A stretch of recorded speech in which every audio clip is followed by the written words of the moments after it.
Good evening. Thanks for joining us. I'm Dory Marlin. And I'm Greg Floyd. While most of the capital region was spared serious damage, the village of Catskill was not. Jennifer Lewke has been in Greene County all day long, and she brings the story to us tonight.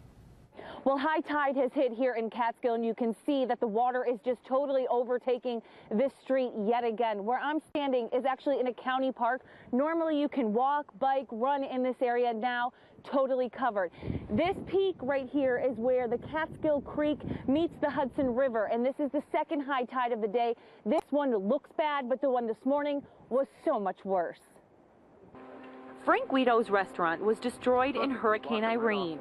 And it was supposed to be once in 100 years, so we figured we didn't have to worry for 100 years. It came in like through the windows. But he didn't even get a full year in. Early Tuesday morning, a surge during high tide sent 4 feet of water straight back inside. That's the water line. When I get up here, it's a total disaster. Oh, watch the door here, watch water.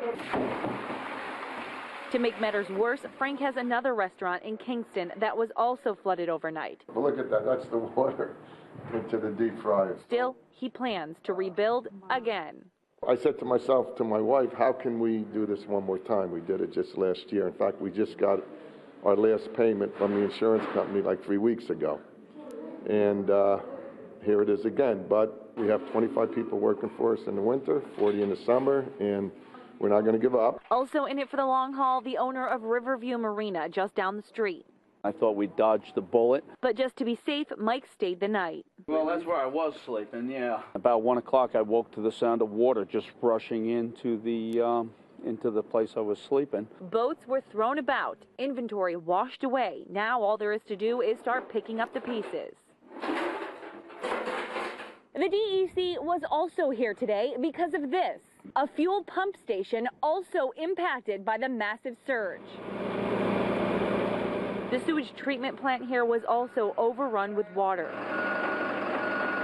Crews spent all day removing as much as they could from the building. And that's because they knew this second high tide was going to be happening tonight. I'm back here now on Frank's patio. You can see that the water is overtaking a good portion of his parking lot, but here on the patio, it is still dry. The water levels are high. The wind is whipping it in this direction, but it looks like the break wall is going to hold during the second high tide, which is good news for these folks because they already have a lot of cleanup work to do.